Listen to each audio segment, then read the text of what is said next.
Hello and welcome back. This week I am re-releasing a listener favourite, and I thought it was a really timely episode for the current climate. I know there's been a lot happening with politics and elections and a whole bunch of stuff happening, not just in Australia but around the world. And we can spend a lot of time worrying about things, worrying about people around us, worrying about things that are out of our control. And if you're someone who finds yourself stuck in loops of what ifs or replaying old conversations, then this might be just the episode that you need. I chat with clinical psychologist Dr Lillian Nejad about worry, how it's different from anxiety. And there are loads of misconceptions about anxiety. We actually need it. A little bit of anxiety is good for us. It keeps us motivated and accountable, but too much, not super helpful. And there's a difference between worry and anxiety. We'll talk a little bit about that in this episode. Lillian shares some practical strategies, some powerful mindset shifts, and talks about her app called Contain Your Brain, which, if I'm not mistaken, is free at the moment. So check that out. That's a really great app. I use it in my clinical work with clients all the time. So I hope you enjoy this episode about worry. So just before we get started, I wanted to introduce our guest. So Dr. Lillian Nejad is a clinical psychologist with over 25 years experience helping people work with anxiety and stress. In addition to her private practice, she has founded Skills for Life, an online portal for mental health resources and programs that help build skills to manage anxiety, stress, and get some rest. Lillian has recently launched an app called Contain Your Brain to help people worry less and worry better. She's also the author of 2 books about stress and anxiety and insomnia. She has recorded 3 collections of mindfulness and relaxation exercises and hosts the podcast Life Skills for Leaders about mental health in the workplace. Lillian is also an Australian Open superfan, sports photographer wannabe, and passionate supporter of the arts.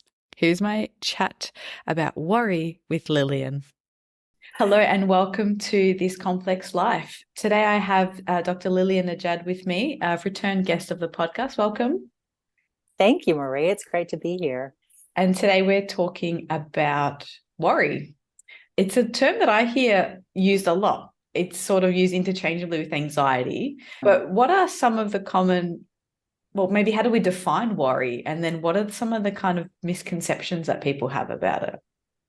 Well, worry is basically our thoughts' expression of anxiety. So anxiety is kind of the emotional, physiological response that we have, whereas our worries are actually cognitive. So it's like what we're thinking. And they often start with what if, what if this happens? What if that happens? Or it's often anticipating what might happen in the future, but very much skewed to the negative. On the other hand, it can also be overly about the if only. So if only I did this differently, or if only that. So it can be really focused on past behavior and potential regrets that people have had about the past. And often that's sometimes called rumination, when we can't stop thinking about something that's happened that we wish had gone differently. And we just keep running it around and around in our mind. So essentially, worries are our thoughts when we're feeling overly stressed or when we're feeling anxious about something that's happened in the past or something that could happen in the future. Yeah. So if someone was to say, I feel worried, it's not correct, right? Because that's not the feeling. Worry is not a feeling. It's the thought process. Yeah, technically, yes. So if someone said that in a psychologist's office, you might say, well, worries are thoughts, anxiety is feelings. He'd say, I feel anxious. And the impact of that is that I worry. Okay. I don't think many people would know that distinction. I don't think I've ever thought of it to articulate it that way either myself. And here, the other thing I think that most people don't really think about is that worry serves a purpose and a function. So worry doesn't have to be this kind of negative thing, that happens to us. And we, just like anxiety doesn't have to be, right? So we have anxiety for a reason. It's to help protect us. And so worry as an extension of that means that we have worries to alert us to potential problems so that we have that foresight to be able to, prevent those problems or to solve those problems or be more prepared for those problems. It's just when worry starts to become dysfunctional, when it doesn't lead to problem solving, or there aren't any solutions. So you're just left with continued worry with no possible resolution because it might not be something that's actually in your control. Yeah. Or if it's just so frequent and lasting, so long that it's, impacting your life significantly. And it can really have a massive impact on just daily things like your ability to focus and concentrate, for instance, or your ability to fall asleep or stay asleep, your ability to achieve like what you wanted to achieve that day. If you're overly in your head thinking about all the bad things that could possibly happen, or thinking about all the things that happened in the past that you're not happy with or that you feel anxious about, it's really hard to function at your best. Yeah, absolutely. It can be so consuming. It can be, and it can really affect your relationships as well. If you're always worried, often you'll express that, but even if you don't express it, your energy will be anxious, and that can impact the people around you. I do want to ask a bit about that. I'm going to make a note so that I can come back to it. But I had a thought earlier, you're saying around thinking about what we can and can't control. What would be an example? So for you, like sometimes I draw on like the whiteboard with clients, like I put like a beautiful stick figure, an illustration in the middle to represent them. And then the different things around us that we can and can't control. Right. And I often use the example of the weather. So let's say we're planning, my birthday's in July. Here in Australia, that's the middle of winter. And I might want to plan an outdoor picnic. And I might be preoccupied from now about, is it going to rain? What's the weather going to do? How would we, like, at what point does it become worry? And at what part do you start to think, well, how can I focus on what I can control? It can be undercover. I can get a heater. I can tell people to bring gumboots. Like, how would you use either a similar metaphor or an example to help people understand what's the bits that they can control and worry is useful, and when is it unhelpful? I think that's an excellent question. I think that it is really important to understand how to address your worries effectively. And the way that I kind of, like a helpful way that I think works well is putting it into categories. So I have these like 3 categories that I think are really useful. So like one is solvable. So, and those are the ones that are under your control. Those are the ones that you can actually do something about. Your example was great. Like, can you do something about whether it rains or not on that day? No. But the aspects that you can solve are like, you could have a plan B, right? You can't control the weather, but you can control what other options are in place in case that happens. So in that way, worry can be really helpful. It's saying, this is a possibility that could happen. So I am going to prepare myself for that potential possibility. Unsolvable things are, look, let's face it, we're not always rational with our worries. So some of our unsolvable worries are completely out of left field, right? And they're not necessarily realistic. So that's one group. Another group of unsolvable worries are just things that you just don't have control over. Weather is one. Another common one might be, let's say your loved one is on a flight, from LA to Australia, and you worry about, something bad happening on the flight. Well, can you do anything about that? You can't. So that would be potentially an unsolvable worry. Another unsolvable worry might be, worries about an asteroid hitting the Earth, like something like that. What movies have you been watching? But there are some people, we have all kinds of thoughts. I think that's the other thing, that if you don't know this, then you start getting worried about your worries, right? So we have, thousands, up to maybe 80,000 thoughts a day. And so our mind is not actually going to be able to attach and even be conscious of every single one of those thoughts. And it often is practiced at paying attention to certain kinds of thoughts. And a lot of our thoughts, because we're human and anxiety is really important for our survival, a lot of those thoughts are cautionary or anxiety related. And so if you don't know that, then you might think that your thoughts are wrong. You shouldn't have those thoughts. You start being really scared of having those thoughts, or something bad's going to happen if I keep thinking this way, which just adds to worry and anxiety and stress and all the things. And then it just maintains it, and it becomes this vicious cycle.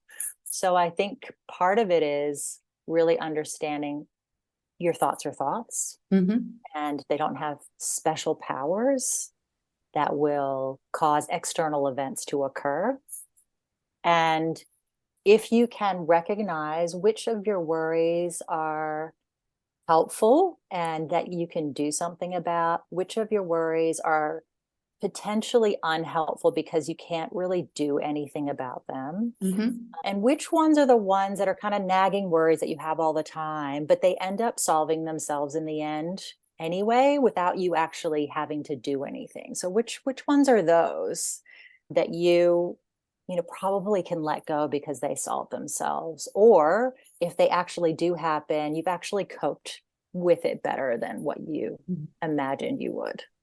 Yeah, I like this. I mean, this concept that we worried about our worries. And I think that's one of the biggest myths around anxiety and worries and other thinking patterns that come with that is some people think if I feel it, then I've got an anxiety disorder or something really bad's happening, instead of knowing that's a normal, healthy part. So if you had no anxiety and you had no worry, you could be planning an outdoor picnic in the middle of July and not even consider the impact of that. Like, we need some of this in our lives to motivate us or to think through possible scenarios.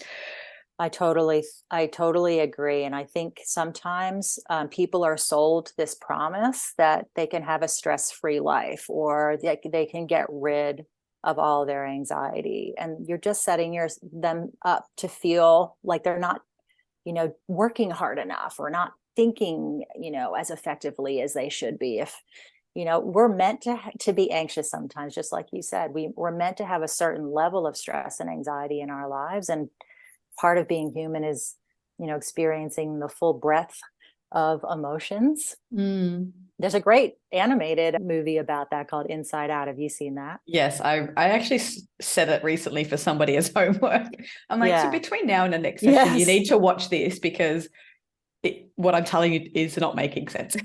Yeah, and they articulate it so well. It's really all about not, trying to shove away distress, and they focus on sadness, but it's really the same with any other kind of unpleasant emotions.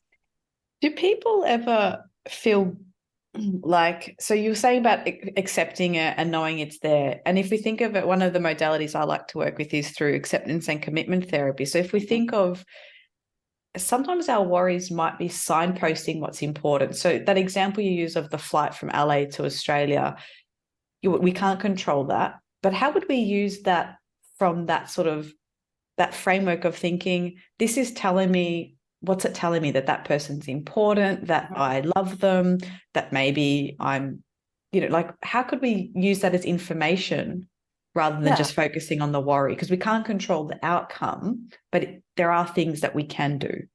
That's right. So I think that, like you said, one of the things that you can do is focus on your values rather than on your worries. But the other thing is that's also relevant to acceptance commitment therapy is mindfulness, is just to notice that you have that thought, and also recognize that this is a thought that often happens when someone you love is on a flight, and accept that that's a normal way that your brain operates when this happens. And just let yourself think those thoughts, but without attaching to them and without putting a lot of meaning and attention on them. Just that concept of, letting your thoughts flow through your mind naturally, just as they will, and so that you're not afraid of your thoughts, and you're able to experience whatever you're experiencing without judging yourself for it, without over evaluating it, over analyzing it. And you're also not really stuck in this anxiety bubble until that person, lands, wherever they're going. Because I think that that's what happens. People hold their breath, like well, if this person's really important, but this is the other thing that I think can happen. I think that worry can, for some people, be an expression of care, right? So if you have the belief that if you don't worry, that means you don't care, then there actually might be this need to hold on to maintaining worry as a way of coping and showing that you care. I was actually going, that's something I was going to ask you is I see it a lot with parents, and Yes. some are sort of maybe accidentally shame another without meaning to, but saying, well, aren't you worried about letting them go on camp? And they're like, Right. doesn't mean I don't love them, but I have trust in the system, or that's actually, I've thought about that, but I'm okay with it. Like, I think you're right. I think some people can hold it as, if I'm not worried, that it means I don't care. Like, if I take my dog to the vet for something and I'm not sitting there like biting my nails and really stressed, it means I don't love him, or, Right. Exactly. And I think, we might we might want to evaluate that belief and say, well, is that actually true? Because yeah, people, if that is your belief, then you're very unlikely to make any changes to that, because it's serving you. because it's serving you. It's making you feel like you are a loving, caring person. Now, what it could be doing to your relationships, though, is people might not want to tell you things because they don't want to worry you, or they might get annoyed with you because you're always worried, or a whole range of other things that aren't really helpful for your relationships. The other thing that could happen is that you're modeling anxiety and worry, for instance, to your children. So they kind of learn that in order to care, you have to worry, or it's important to be anxious when it comes to things that have to do with your loved ones. Yeah, that's a really good thing to get people thinking about, is what's the impact on others. And I hear it. I mean, I work a lot with adolescents, and parents will often say this, I worry because I care. But the way it manifests, it has all of those implications that you said. They're like, well, I don't want to go to you because I feel then responsible to contain your feelings. Right. I keep more from you because it's not helpful for me, because then I have to worry about your levels of distress. And I had a young person recently, they were telling me something, I told their parents, I'm like, what was the reaction from 1 to 10? He's like, a 12. And so that has meant that in periods of distress, he doesn't go to his parents because he doesn't want to have to be responsible for helping them cope with their worry and their distress at his distress. That's right. Yeah. And that can keep going round and round. And it then puts a bit of a wedge between those two people. Yeah, you've shut down, communication channels because they think you care too much. Almost like you're caring in a way that is causing more harm in a way, because now you're not going to be able to support that person because you're no longer their go-to because of how you kind of handle your distress. Yeah. So it's not received as care, even if that's the function or the intention for the other person. Yeah. And well, I mean, if you think about worry, it's a thought, right? Whereas care is more active. So if your worry actually leads you to do something that's helpful, then it's functional, right? But if your worry is not leading to any solutions or any helpful actions or behaviors, then it's not functioning as it should ideally. And it is a good idea to evaluate, for instance, how you want to demonstrate care. That's what I would, I guess, encourage people who have that belief. Yeah. The other thing I think that sometimes people think is that they can't control their worry. God, they've been thinking this way for for their whole life. That's how their parents, also probably modeled it for them as well. Or, sometimes you can just be, more empathic than other people. And so you might be prone to worrying more than others. And so you think, well, that's just me. I can't actually do anything about it. But the truth is, and we know this being people who are involved in the change process that you can change pretty much anything if you want to, and if you believe you can, and if you have the right supports and skills to do it. So worry is something that you can manage better, and you can reduce, and you can effectively deal with, and still care at the same time. So what can people do? Like, we've talked a little bit about the impact on relationships. When do people know, or what can they look out for that might indicate it's having a negative impact? So whether it's on their physical health or mental health, like what are the warning signs that it's more than a helpful level of worry, or that anxiety is no longer sort of helpful? Like, how do people know that there's more, or they need more support, or it's sort of, it's crossing a line of it being helpful? Yeah, well, look, there is generalized anxiety disorder is probably the one disorder that focuses on worry as the main issue. And to receive a disorder like that, it's about how long you've been worrying, and also the impact on your physical health. So if you have a lot of muscle tension, if you're having a lot of trouble sleeping, those kinds of physical and behavioral markers can be a sign that you might need some extra support. Worry really is one of the main reasons why people have trouble falling asleep and staying asleep. And it's probably the one that's least talked about. You hear about blue light glasses and, the importance of having a cool room, which are really, well, I don't know if they're all really helpful, but they're potentially helpful. But if your problems have to do with stress and thinking and worry, then that's not going to do anything for your quality or quantity of sleep. So I think it's really important to understand that worry can impact lots of areas of your life. So we talked about physical health. We've talked about insomnia. It can also really affect your work. If you're really worried, whether it's personal worries or professional worries, it's going to be really hard to focus. It's going to be really hard to concentrate. It's going to be really difficult to be productive or perform at your best. So it can affect your ability to achieve your goals, the goals that you want at work. And that would be the same with your goals that you have, with your family and your social life as well.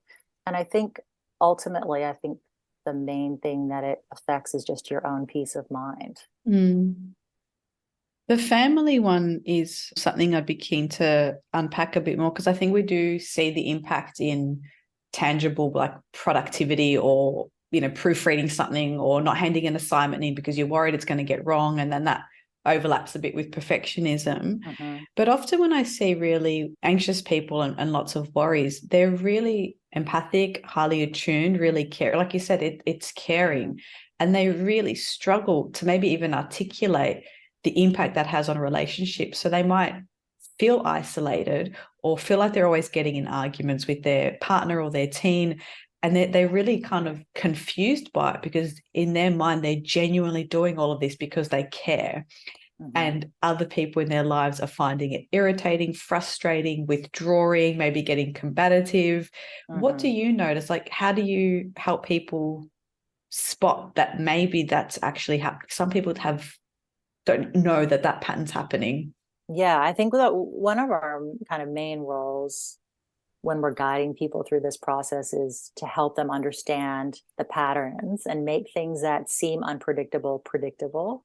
Because I think for a lot of people, when we're, this would be for anyone, when we have a problem or a conflict or a challenge, or we feel a certain way, sometimes it can feel like it's come out of the blue, and we're like, I don't know why I feel this way. I don't know why this happened, and I don't get it, or why did she react that way, or, and everything seems confusing.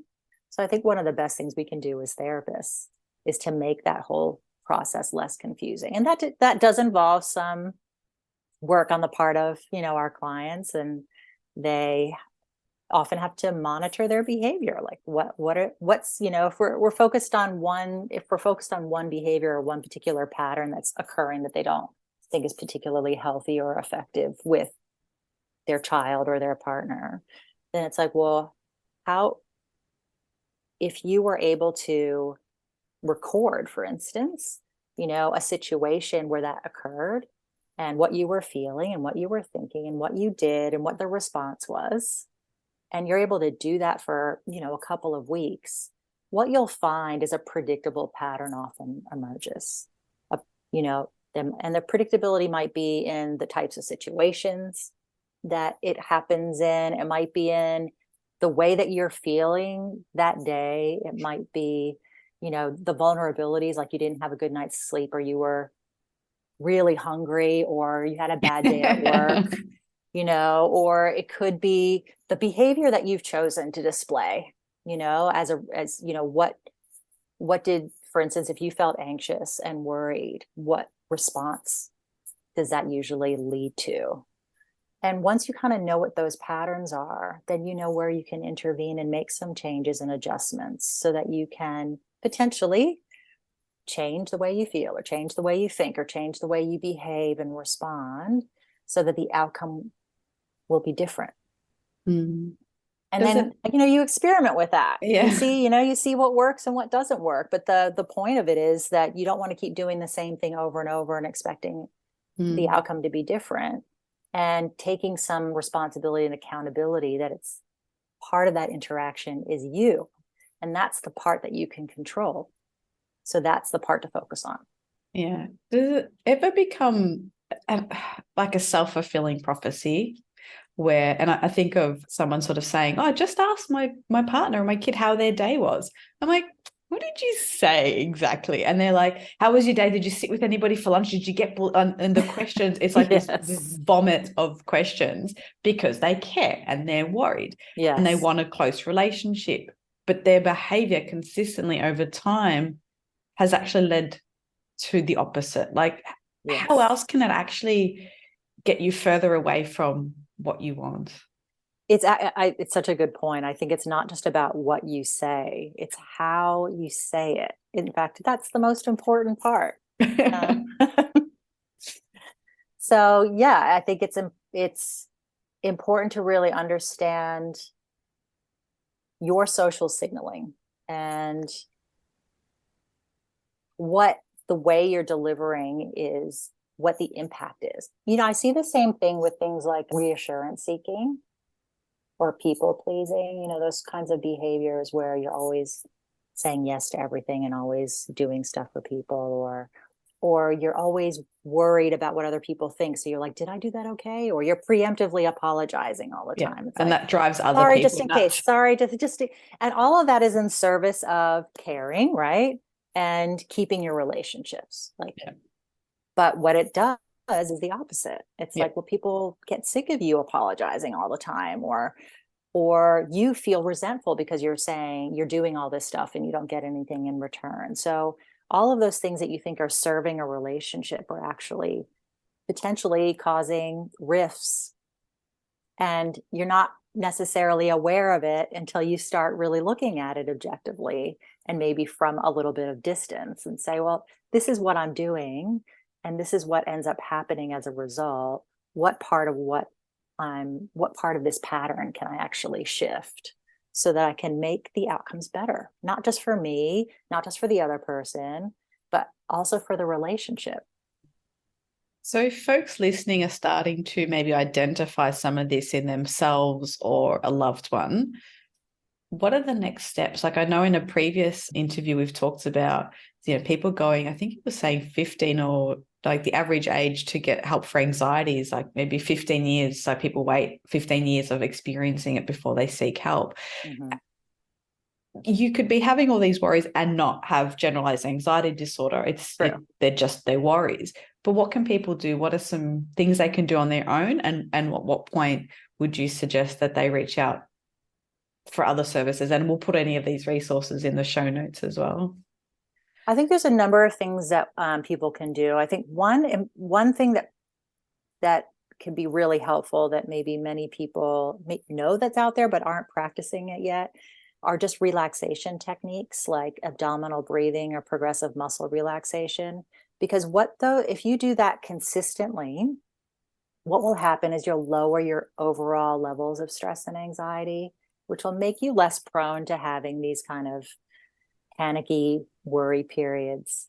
So I think one thing that is really helpful is just get your overall level of stress and anxiety down. So when you have challenges that occur, you're better equipped to handle them. So that might be relaxation techniques. It could also be healthy lifestyle stuff. Make sure you get your sleep, make sure that you're eating well, and make sure that you're getting enough, exercise and those sorts of things. There's another strategy that is helpful, and it's called worry time. That was something that was developed by a group of researchers in the 80s. And it involves setting aside time to worry. So instead of letting your brain kind of worry all day and interfere with all aspects of your life, you set aside a time, generally half an hour or less per day to start with, and you only worry in that time. So you're basically making your mind habit of worrying all day, and you're turning it into a mind habit of worrying at one particular time. And ultimately, the goal is to worry for 15 minutes or less. And the recent research that I've read are a lot of worriers are worrying like over 2 hours a day if they would kind of count up all the time. I actually thought that was quite low. I would have thought that it would be even more than that. So I'd be really interested in delving into that further. But what you want is you don't want everything in the environment to be a cue for you to worry. And so by containing it to one time, it becomes like the only cue for worry. And then you've got that time to effectively deal with it so that you can put it in those categories. Like which ones are the ones that are solvable and which ones are the ones that are unsolvable. The way you get there is anytime that a worry actually occurs during the day, you just jot it down. So there's an old school way that, we've been teaching for like the last 30 years, which is like, you just write it down on pieces of paper, you stick it in a container that's in your worry place. And then in your worry time, you go there, you open the container and you take them out. And then I still do that with kids. We have worry jars and we spend all this time and decorate a jar, and they have colored notes and they stick them in. And then at the end of the day with their parents, they go through them and sort them out. Oh, that sounds amazing. And I think that would work really well with kids and also with adults who like to write. Like some of us still like to write on pieces of paper. Most of us are actually addicted to our phones and spending. I don't know what you're talking about. So more recently, I was talking to a client and I was telling him about this concept, and he was like, it looked like he wasn't going to do it because the idea of writing things down on little pieces of paper and sticking it into a jar or box just wasn't going to happen. And so I had this idea of if it was an app that potentially he would be more likely to do it. So what ended up happening is a year down the track, the app was developed. I got myself a digital design partner and we developed an app called Contain Your Brain, which is essentially the worry time technique plus the strategy of sorting it into categories and then having tips that correspond to the category that you've chosen. And that just for those people who don't like to write things down or people who are concerned about privacy and want to make sure that whatever they write down, is completely just theirs and very secure and private, an app can be a really helpful way. It's also something you carry all the time. So if you have a worry, it's really easy to just jot down or voice in as well. So I think that this is a strategy that isn't very well known, even though it's well known amongst health professionals. It's not really well known amongst the general population. So I think that worry time can be a really impactful strategy for people. And so that's something they can download and use themselves. At what point would you encourage someone to either take that app with them to like a GP, to a therapist? At when do you start to say there are things we can do on our own, just like with physical health? Like we might get a cold, we know we can get these over-the-counter things from the chemist, and then we know, oh, this is when I think I might need antibiotics, or this is when I kind of level it up. At what point would you encourage people to start to think about more than the DIY self-help? Yeah, I think that there should be different touch points and different levels of support depending on what's going on for a person. I think if you've been worrying for a long time, it certainly doesn't hurt to see a professional like sooner rather than later. I think that all the self-help options aren't in place of therapy. They can definitely be helpful on their own. Not everyone needs to go to a therapist, but they can certainly be in addition to as well. And some of the things that you would want to look out for that would, maybe lean more towards having some one-on-one help with a therapist or going to an anxiety group or something like that, is if you are finding it is too frequent, it's lasting too long, it's significantly impacting the way you feel, think, behave, you're finding it really hard to work or study, it's affecting your sleep, so you can't sleep, and so you're very tired or grumpy and irritable, and you're feeling like you're not able to live your life the way that you want to live it. The obvious ones would also be like if it's causing you to feel depressed, and if you're feeling really low, or you're feeling it overly stressed and starting to feel burnt out at work. What we really recommend, I think, for most people, if they're wondering if they should see someone or not, is whatever's happening within you, is it significantly and negatively affecting aspects of your life that are important to you? And that's often your relationships, your work life, your social life, and your physical and mental health. And if the answer is yes, then there is really great help out there. It can be hard to access sometimes, and it has been over the last couple of years because of what we went through with lockdowns and pandemic, and all of us became booked out, and it was really hard to see someone. I think that that's easing up a bit.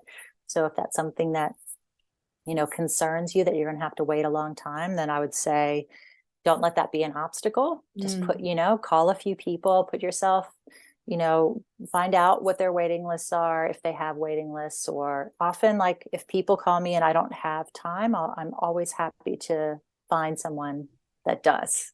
And I'm pretty sure that most health professionals would be helpful in that way too, because we know that it's actually hard to make that first phone call and ask for help, but it's probably like the bravest thing that you can do, and probably one of the most effective strategies for dealing with anxiety is to be able to ask for help. Yeah, absolutely. Thank you so much. It's very interesting to narrow down just on one thing of worry. And even that, we could have really just even gone points here about ruminating or different types of worry. I think it's just so interesting. And a lot of people, I don't think, really know that it serves a function, that it is helpful. So I think that'll be really interesting to hear people's thoughts on as they start thinking about it. And maybe even asking people, like, I know there are some people in my life I've sort of said, you're such a worrier. And they're like, no, I'm not. I'm like, sometimes we don't know, because we think, especially if you are a warrior, because you made that link of, because they care, they don't see it as worry, they see it as care. So to say you worry a lot, they'll be like, no, I don't. It's like, yeah, you do. Yeah. I mean, and it can be in service of so many other, it can be in service of perfectionism as well, like wanting to be seen, in a certain way. There's all sorts of things that it serves. But I think ultimately, like, it's really helpful to know, is it actually serving you or not? And then what do you do about it?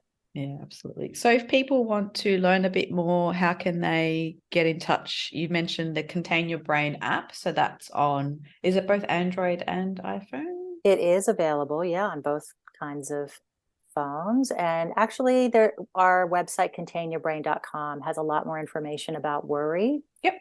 And how a strategy like this can help with worry, but also how other strategies can help with worry and anxiety and insomnia and stress and those sorts of things. So it's probably the best resource. Yeah. And you've got a couple of other courses as well?